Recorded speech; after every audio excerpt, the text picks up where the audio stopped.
Hello and welcome back to the South America Challenge here on HeflaTV HB1. This is going to be game 2 of the best of 3 series between PPK and Battlezone. For now, the PPKs are at the brink of being eliminated from the South America Challenge in their entirety, or in its entirety rather. I'm GrandisV, and once again I'll be joined for Mikelorus. Or You my don't wife. want to be dropping out of any tournament with a zero win streak, or I guess a pure loss streak. It's uh, not exactly a glorious way to go out. So I'm kind of hoping for PPK that they get a win because it's just not good to just, drop out like that. But after last game, there was quite a skill discrepancy that was pretty tangible between both of these two teams. Phantom Assassin's not supposed to really win in a lane versus OD, and she demolished the OD, the Phantom Assassin. It wasn't even close. And that's just like a small sample size of the lanes. So for PPK, they have to get a lot more early game. I don't care what it is. Grab heroes who are good in their lanes and then get really strong lanes, then hope that that's going to carry you a little bit further. Yeah, definitely so. I think that they need to just go all in, maybe just go for a straight pushing strategy or just anything very early game oriented because what they did in the first game and in their previous series didn't pan out. A lot of their drafts were very lockdown light and very reliant on being untouched for the first couple minutes of the game. And I don't think any of the teams that are currently in the South America Challenge are going to give you that opportunity. No teams are ever going to give you that opportunity unless, again, there's a real skill discrepancy. If your game plan is we're going to cross our fingers and then after that and then whatever it is, it doesn't matter because if you have to cross your fingers for your strategy to work, it's probably going to be a bad strategy.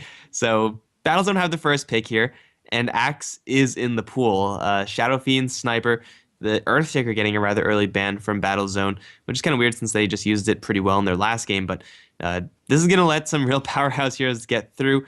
What do Battlezone want to pick right now? Did they crush the last game convincingly enough to go for a little bit more of a lulzy strategy? I think they could, but also why pass up an axe? It's inside the pool. I honestly don't think it really matters much what Battlezone draft. And I really think that they'd have to severely mess up, make some sort of stupid strategy if PPK are going to convincingly win. I'm so down with that though. I'm down for like the Yes. jankiest of jank strategies. That'll be awesome. Like, I don't think they have a Meepo player. Unfortunately, they can't pick like Earth Spirit and stuff like that. But Pudge, first pick Skywrath Mage, that's, I mean, in the grand scheme of things, kind of jank, but uh, it's not that bad first picking Skywrath Mage. No, I think this is completely reasonable. And if we do see some of those really ridiculous heroes, it'll be later on. Honestly, Earth Spirit, if they could pick it up, I don't think that's weird enough because if he was in Captain's mode, I'm tempted to say that he'd be up there with Axe. Well, yeah. I don't know if he would be up there with Axe, but he would definitely be experimented with a lot more. And I would say he would probably have a little bit more of a showing than Phoenix, who people thought would be, you know, would just crush everyone, but turns out to be extremely mediocre, I think. But we have Axe as the first pick for PPK.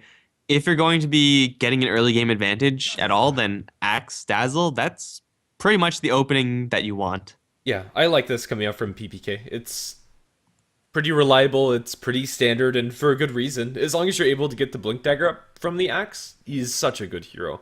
And, well, Scarth Mage, pretty low armor and pretty squishy, all things considered. Could end up giving the Axe a couple of kills early on. For now, Battlezone are free to pretty much anything that they want to go for. Even though Axe and Dazzle are really good, there are a few heroes that are entirely shut down by them. Yeah, I mean, they are capable of doing a lot of physical damage, and that's something that Battlezone will have to be aware of. They want heroes who will not be able to, or who will be able to shrug that off. Juggernaut isn't one of those heroes, as Berserker's Call, the physical damage from Shadow Wave, both of those go through the Blade Fury, and Healing Ward, if you're going to try the I'm going to stay at like 20% HP and keep on this fight, is not really going to be super reliable with a Culling Blade on the other end. So it's still a very powerful hero, but just looking at these hero picks in and of themselves, PPK have an amazingly strong start. Like, it's hard to top this start ever. Whereas for Battlezone, it can go places, but Axe Dazzle are already pretty nice counters to the Juggernaut. Yeah, I think right now PPK do have an advantage inside the draft, but can they maintain that? I think is the question. Scarlet Mage and Juggernaut are no slouches either, so well, still a lot of very high tier heroes left inside the pool. See Queen of Pain banned out by Battlezone. It's kind of weird to see Battlezone banning out the heroes that they just got finished mopping the floor with PPK with. Venge Spirit also gonna hit the bin, so seems like Battlezone want to go for something entirely different, and I'm okay with that. It's you don't want to watch two of the exact same games in a row. That's just bad Dota, bad viewing experience for everyone, including us. So just ban out everything, get more of a clean slate, and with the exception of Dazzle, this is for the most part a clean slate. Yeah, definitely. So as far as the other meta heroes that are currently inside the pool, Troll Warlord is there as the third and final Spin Lord. Maybe that's banned out by either team. I don't think that's a bad way to go about it. Let's see. Other than that, Lion, I think, should be considered by either side. Skywrath Mage, Ancient Steel plus Finger of Death is pretty dirty a combination. And even for PPK's side, it wouldn't be bad. We actually have a Death Prophet ban out from Battlezone. I remember that was the hero that PPK did play in their first set against CNB, I want to say. Might not be correct, but in the first set that they played for this SA Challenge, it didn't really work that well, but if you are going to be going for a Dazzle in the Axe, already you have a lot of physical damage. If you just go all in, that kind of niche strategy, with a little bit of minus armor mixed in there as well, can just steal games away from pretty much anyone, since it's overwhelming how much damage those heroes in combination with each other can actually do. Like, Juggernaut Spin isn't going to be doing jack. Skywrath Mage has 0 base armor with so much physical damage. They could have just done it, and it's not too late to go for that strategy, but Death Prophet's probably one of the heroes that you want the most. That and TA, I would say. Yeah, Templar Assassin is in the pool and is a fairly strong laner too in the mid lane. We'll have to see if PPK end up settling on that hero. But with Battlezone left with so many picks later on in the draft, I think we'll be seeing that later if we see it at all. Well, PPK, they're sitting on their last ban. It's going to be an Ancient Apparition ban. Would have been reasonable for them to actually grab, actually. Does shut down that healing ward quite nicely, but also protecting your Dazzle, that's an okay ban, I would say, for PPK. Lion, as you mentioned previously, is still probably the hero, support hero that would work the best for either side. Yeah, outside of the Lion, there's not too much that comes to mind immediately. Yeah, there's really not. Lion's just too good of a hero. With double disables, keeping the Juggernaut from getting his spin and Omni Slash off, as well as the burst damage to almost instantly cut through as Skywrath Mage, and even a Jug to a lesser extent. He doesn't build the most HP early on. I don't think he can really get much better than that. If they don't want to go for the line and instead want to pick up another one of their cores, they're pretty open to whatever they'd like, and they're going to go for the Troll. Fair enough. It's a super strong hero. It's another physical damage-based hero.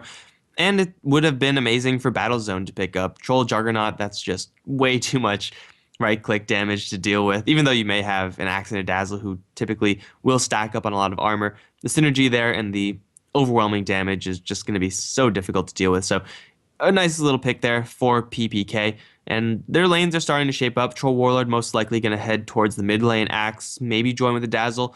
Going to be most likely heading towards off. PPK do have the option of running with with dual lanes right now, or an offensive tri-lane, so that is something that they have to keep their eyes on. As Battlezone, they are going for clearly a little bit more of a weird strategy, but this is actually pretty cool. They have Juggernaut Jakiro. They might want to think about going for a Chenchantress right now and just try to get a lot of early pushing going, with the healing ward being so ridiculous when combined with a Hellbear or a Centaur or something. Yeah, it kind of feels like it. With Jakiro and Jug, they already have the baseline of creating a very strong Deathball push, a combination of some old and new heroes. For now, I think it's probably pretty safe to assume that Jakiro is going to be getting some farm, but even if it's played as a support, Concussive Shot's decent setup for Ice Path, and as long as you get points into Liquid Fire, can still contribute it to that sort of strategy. I'm not sure if I've seen it before, but Jakiro mid 1v1 against Troll Warlord doesn't actually sound like a terribly bad matchup for Jakiro. Like, you will struggle to out right click the Troll Warlord in a heads up fight, and your last hitting is probably going to suffer, but Liquid Fire to gain a slow and steady advantage, plus the nuking power of Dual Breath. And it sounds like the Jakiro matchup there is actually pretty good. What are your thoughts on that? Yeah, that would be an interesting thing to see. Yeah, it wouldn't be bad at all. But for now, PPK will pick up the Venomancer for their side. A little bit of early push added to their mix. If it's played as a core or not is another story entirely, as Battlezone are really going to go hard into some older meta heroes in the Ogre Magi, one that I haven't seen personally for the longest of times, and although he was nerfed quite significantly, I think he still has a decent place. You can still get the job done. It might not be the hero that you really want versus Axe, as up against Axe, you want to have as many ranged heroes as you possibly can, but since Axe is purely physical, the high armor, the Ogre, is going to help him keep, well, himself alive at the very least. So it is a stun, and it's a setup for Ice Path, which right now, before the Ogre Magi, Battlezone were lacking, but this is a fairly aggressive draft from Battlezone. It's looking more and more like a core Jakiro in some capacity. Juggernaut obviously going to take a core position as well. If they want to go for a little bit more pushing, if they really want to go deep, then you could always go for something like Lishrak. But I think for the PPK side, this Venomancer is more so a defensive pick than anything else. They are going to be expecting some sort of early game aggression towards their towers, and Plague Wards, they help out. It's not going to brick wall a push like a March of the Machines or an Illuminate will, but man, it's better than nothing. For sure. And we'll give them some tools to go aggressive if they find that opportunity. Very low on the reserve time, PPK aren't going to have a lot of time to consider this last pickup for them. I assume that this is another core for them, and hopefully it offers a stun. It's going to be a Beastmaster. And, well, as far as stuns are concerned, Roar is the best. Huskar! Really? Against an Axe Troll, this is not a good Huskar game at all, but I can't complain. I finally get to see the hero. Man, if you're balling out of control, it doesn't matter what the enemies have. As you said, physical damage is not what you want to be going up against when you're a Huskar. And I spent like the first half of this trap talking about PPK's physical damage. So clearly they have what it takes as far as physical is concerned. Bloodlust Huskar is pretty legit though. And if their game plan really is to play this super aggressively, then Huskar is in a vacuum the hero that you want. Like his burning spears early on just get completely ridiculous. So it's good with what Battlezone have, but it's not good against PPK. I like PPK's last pick of the Beastmaster, going to give them a little bit more lockdown power. And if you look at their draft right now, and if anyone's familiar with Denial, that would pretty much just be a one-to-one. I could easily see old Denial drafting almost this exact same draft. Oh yeah, for sure. Well, to introduce the PPK side, on the Dire, we're going to have Dark playing on the Beastmaster, Diamond handling the Troll, presumably going mid. I have no idea how to say the Venomancer's name, but Nen on the Venomancer, Kami going to be playing on the Dazzle, leaving last but not least Shermie, and that's going to be playing the Axe. Yeah, so I have no idea how to pronounce that either, so I'm not going to try. But we have Guthuxto, a little bit difficult, but still possible to say. He's going to be playing the Juggernaut for the Battlezone side. Ewo is going to be handling the Huskar. We got Radix on the support Ogre Magi. Zender is going to be handling the Scarith Mage, and Mihawk is on the Jakiro. I feel like I always see Zender on the Scarith Mage. It's not too common that we see the Scarith Mage anymore. He's still viable, but a little bit less so. But I feel like he's just always playing this hero. Yeah, it's definitely one that they're comfortable with, Battlezone and Zinder in particular. Ewo on this Huskar, even though Armlet is going to be a lot harder to pull off, because of the axe in his Culling Blade and random spins and what have you, his mid lane matchup is going to be alright up against the Troll. It's pretty similar to the mid lane matchup I was describing earlier with Jakiro versus Troll. Both of them do have that free orb hits, and even for Ewo it's going to be 0 cooldown, so that's pretty nice for him. But getting that free harassment without drawing the creep aggro, and Troll Warlord, just look at his base starting stats versus the Huskar.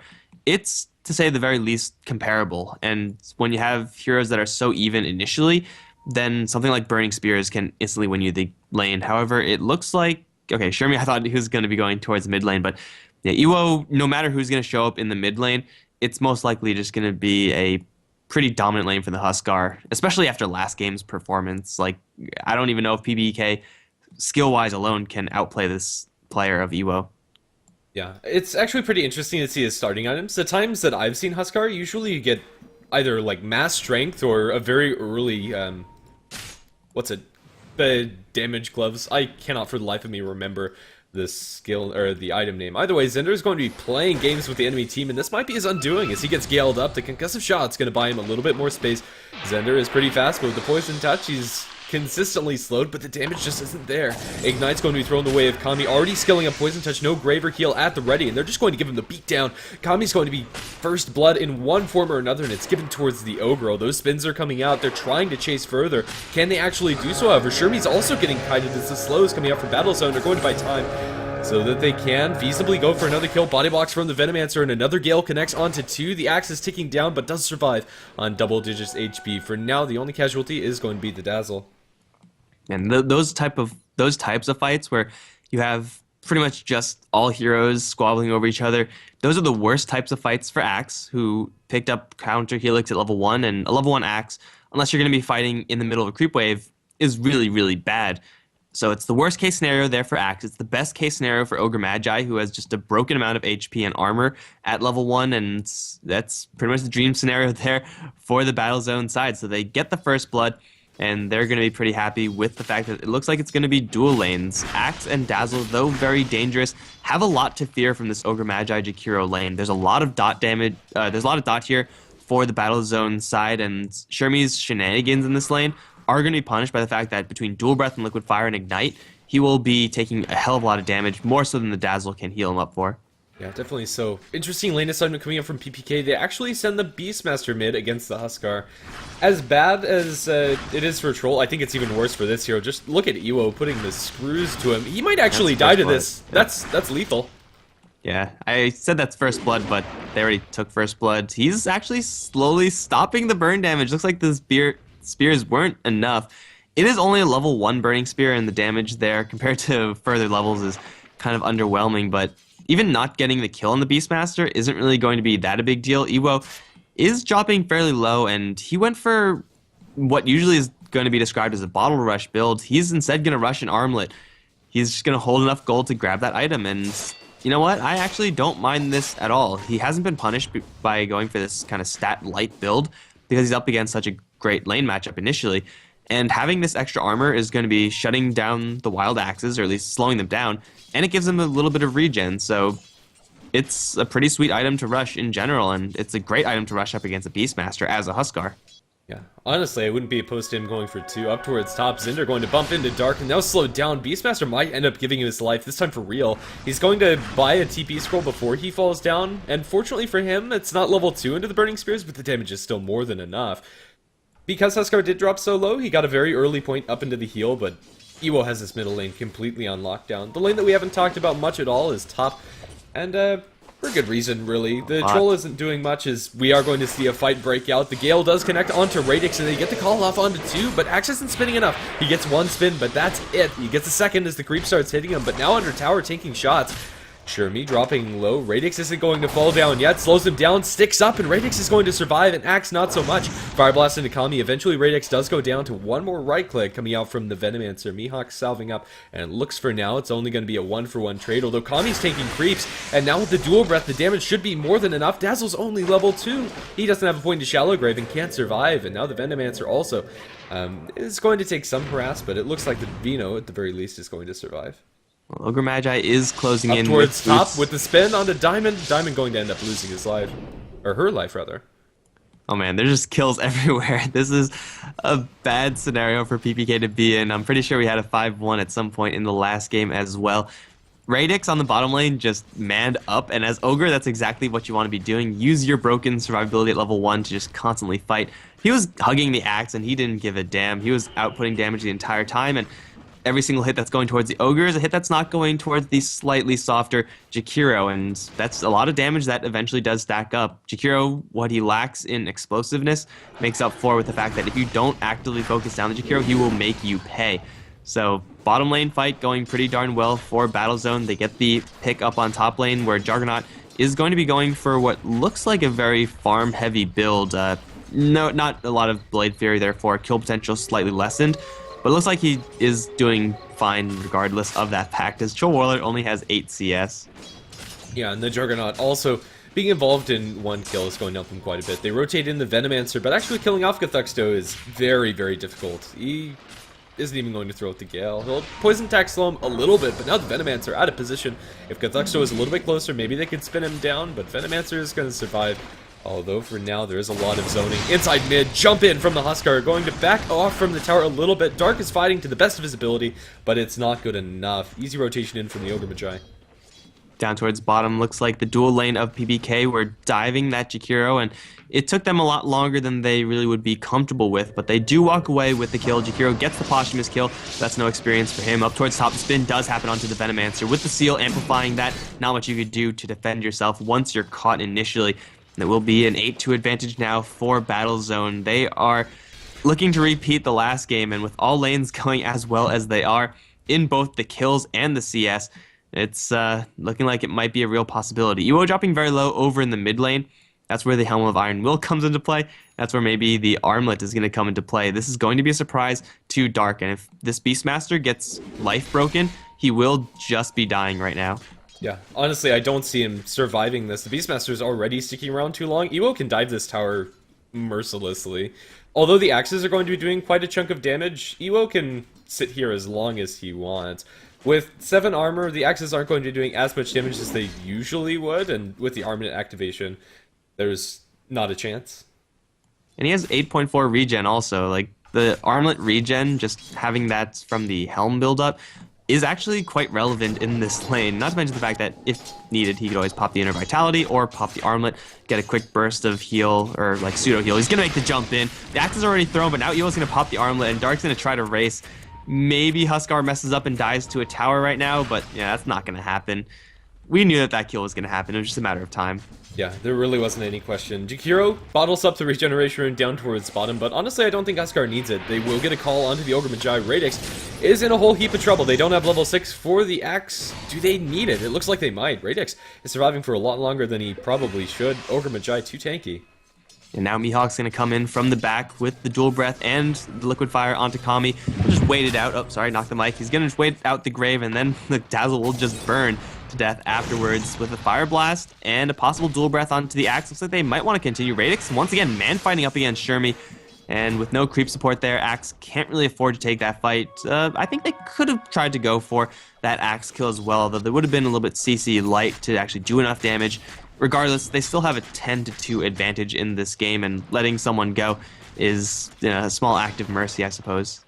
Ewo, in the meantime, tanking tower because he can, is going to be able to take out that tier 1 tower in the middle lane. He's going to go for treads, and although it's not my personal favorite boots of choice on Huskar, generally like Phase or Boots of Travel, it doesn't matter. This is 7-minute treads and armlet. He's a one-man wrecking crew. And the Wrecking Ball is going up towards the top lane. There is kind of PPK with the ability to fight up on this top lane, but there's an Omni Slash on Juggernaut, and of course the Huskar with the maxed out Searing, or Burning Spears, plus the Life Break is ready to go at the drop of a hat. Down towards bottom lane, looks like Radix trying to dive for Shermie. He's still thinking about going for this dive, has 4 stick charges. He will actually end up juking out Kami. Somehow that worked out. So Ogre Magi is going to walk away. Very sneaky play. Up towards top, Omni Slash. That was not an Omni Slash, that was a Life Break. Omni Slash is still available, and Venomancer is going to have to sneak out. Can you sneak out from this Juggernaut? Will he let you get away? Looks like the Juggernaut has found the Venomancer, guys. And it's going to be a pretty quick kill, because I thought he was going to save Omni Slash, but he will just go ahead and use it. Why not? Easy kills for Battlezone. 12-2 is going to be our kill score as they go further and further ahead. PPK need a Blink Dagger on this axe if they want any chance of taking these fights. And they also need the Beastmaster to rotate. Now that he has level 6, if Battlezone get a little too comfortable inside these lanes, maybe they can start making some ground. Rainbow of TPs. The axe doesn't cancel, and he's going to be met with the Ancient Seal as well as the Life Break. Ewo has his armlet. You're not killing this thing, Venomancer, unless he messes up the toggle. Doesn't do so. He's going to survive. DD Rune onto Dark. He's going to try to roar down Zender. The Huskar doesn't right-click down the Beastmaster from the get-go, but in the end, once he finds his target, it's going to be able to bring him down. There's 2,000 gold on Ewo now, and this game is looking eerily familiar to the last 3 games of PPK that I've seen. Yeah, the Beastmaster roar rotation, though it's nice in theory, only really works when you have allies who are able to help out, because Beastmaster himself doesn't do all that much during the duration of that roar. He summons his dudes, he throws the axes, and then he hits with okay base damage, but nothing that's too impressive. So he really needs help, and the help, by the time his roar was there, was already dead. Long dead. Down towards bottom lane, Ewo has 2 kills in his sights. He's going to go straight for Kami. He will get denied right now, and the call might kill him off, but he's going to start armlet toggling, and the Ice Path going to slow Shermie down. He will end up giving his life away. Shermie burning will survive with that grave. Looks like the Huskar rather, just getting a little bit over his depth. Mihawk can throw out a couple dual breaths. We'll have to worry about the wraparound from the Beastmaster. Axes will be thrown with the weave minus armor ticking away. Jakiro is going to take a lot more damage, but here comes Zinder with the Mystic Flare prepped and ready. Not even necessary. He's just going to give the Beastmaster the goal rundown. Mystic Flare kind of blindly trying to intercept the Dazzle, but a kill is a kill. It's a 1-for-1, and for PPK, I guess that's pretty much the best that they could hope for, but it's still, at this point, you need a little bit better than 1-for-1, because it's only 10 minutes of the game, but they're already facing down a disgusting net worth and gold advantage that Battlezone have. Yeah. Above 10,000 in the net worth, and although it's slightly less than the experience, it doesn't make it any easier a game for PPK. Huskar, up against the Axe, armlet toggling is a lot harder since he does have that cooling blade. To put an end to that, for the most part, the armlet activation does take a little bit longer to add that extra HP, so there's quite a window where you can actually cool down the Huskar, but regardless, he has his Helm of the Dominator completed after the fact, and the physical damage isn't actually going to be bothering him as much as it usually would. Since he is sitting on 12, with 2 Helm of Armor and Wills, it really does help a lot. And also that Axe just has one of the few crowd control tools of PPK, so even though armlet toggling is not exactly the safest way to go for Huskar versus Axe, it's also might not be a possibility in its entirety because, well, you'll be stunned. Huskar is looking for a jump in, though. He's going to throw a couple of fire spears the way of the PPK side. Radix is walking around from the side. Shermie wants in. Probably should not want in because Iwo wants in as well. Shermie is going to have Grave backup. There is a roar onto Iwo, but there's no follow-up damage right now. They will save Shermie, but they will not be able to save Diamond as Gthuxo just lets loose with those whacks from the Mask of Madness. They will also burn down Axe in the end. Looks like they just ran out of healing for that hero, but a 2-for-0 right now, and Battlezone just going to go right back into the tower and continue on this push, or they could slide up to the top or bottom lane and take those towers out. Yeah, I really don't see much that they can do at this point just because of the raw advantage that Battlezone have made for themselves. Battlezone are in fact just going to go high ground. Why not? They have Liquid Fire to slow down the attack speed of the tower and will go to town onto it. PPK are in no position where they can actually open up a fight. Iwo's at more than enough HP and has Bloodlust at the ready. Although the Dazzle is going to be annoying, and maybe it can boost the physical damage of PPK enough. We'll just have to see. Call going completely whiff as he's Fire Blasted up. No, the Life Break in turn. Shermie is going to get that kill, and now toggles up. Iwo's dropping low, gets a Lucky Bash. Diamond going to be able to kill off that Huskar. They've taken down the Giant, and maybe they can punish a little bit more. Radix is very low on armor with that weave ticking away at him. And it looks like he might end up losing his life unless he can juke out. You can't juke away from the Hawk. Do they have a way to cancel his TP? Or is the damage there? No. He's out free. 1-for-1 is going to be the trade. It's still a good 1-for-1 trade for PPK, but again, much like the last trade, they're going to need a lot better of a trade if they're actually going to come away with a win in this game. Because right now, these trades are just helping so that they don't lose. But not losing is not the same as winning, as it's still going to be a very long time before PPK will ever really get into a position to push a tower, and that's probably like step number 1 to winning the game. So they should probably not even try to go for that because they are so vastly behind, but still they get something at the very least. But Battlezone, they lose a hero. It's not going to bother them too much because that was a high ground push that was completely optional. They will just go for the tier 2s, and those will be much more difficult for PPK to defend if they choose to decide to defend them at all. And the tier 3 tower is at 67 HP. If they Liquid Fire onto it once, that's the end of that tower's life, and really I think Battlezone are completely fine with that. The Huskar hasn't picked up any further items, and Battlezone really haven't gotten any bigger leaps in power, but still, there's an Atos up for the Scarab Mage. Ogre is going to end up losing his life as he walks into 5 enemy heroes. Even when you are super far ahead, generally not a good idea.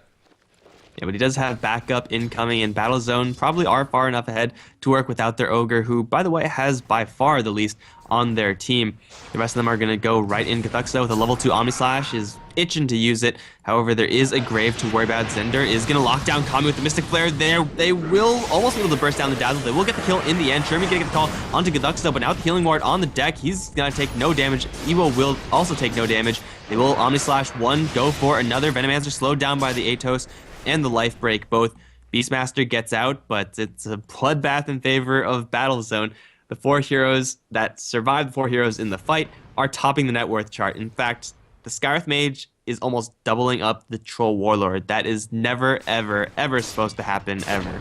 No, it's not. And once they get a Veil out for Battle Zone, that could be incredibly dirty. Their magic damage is through the roof, and well, they're also not slacking in physical either from Ewo and Gethuxto, but Ancient Seal plus Life Break is a pretty dirty combination in and of itself. They'll swing down through mid and get a very easy tier 3 tower. In fact, I think they can backdoor it. In fact, backdoor protection's gone since the creeps are up in top, and now they have a naked barracks in mid they can start working on too. Although Ewo is potentially in some trouble, the silence of the Dazzle, even though they roar Ewo, Shermie is locked down, and now with the Mystic Flare, he gets dropped in a half a second.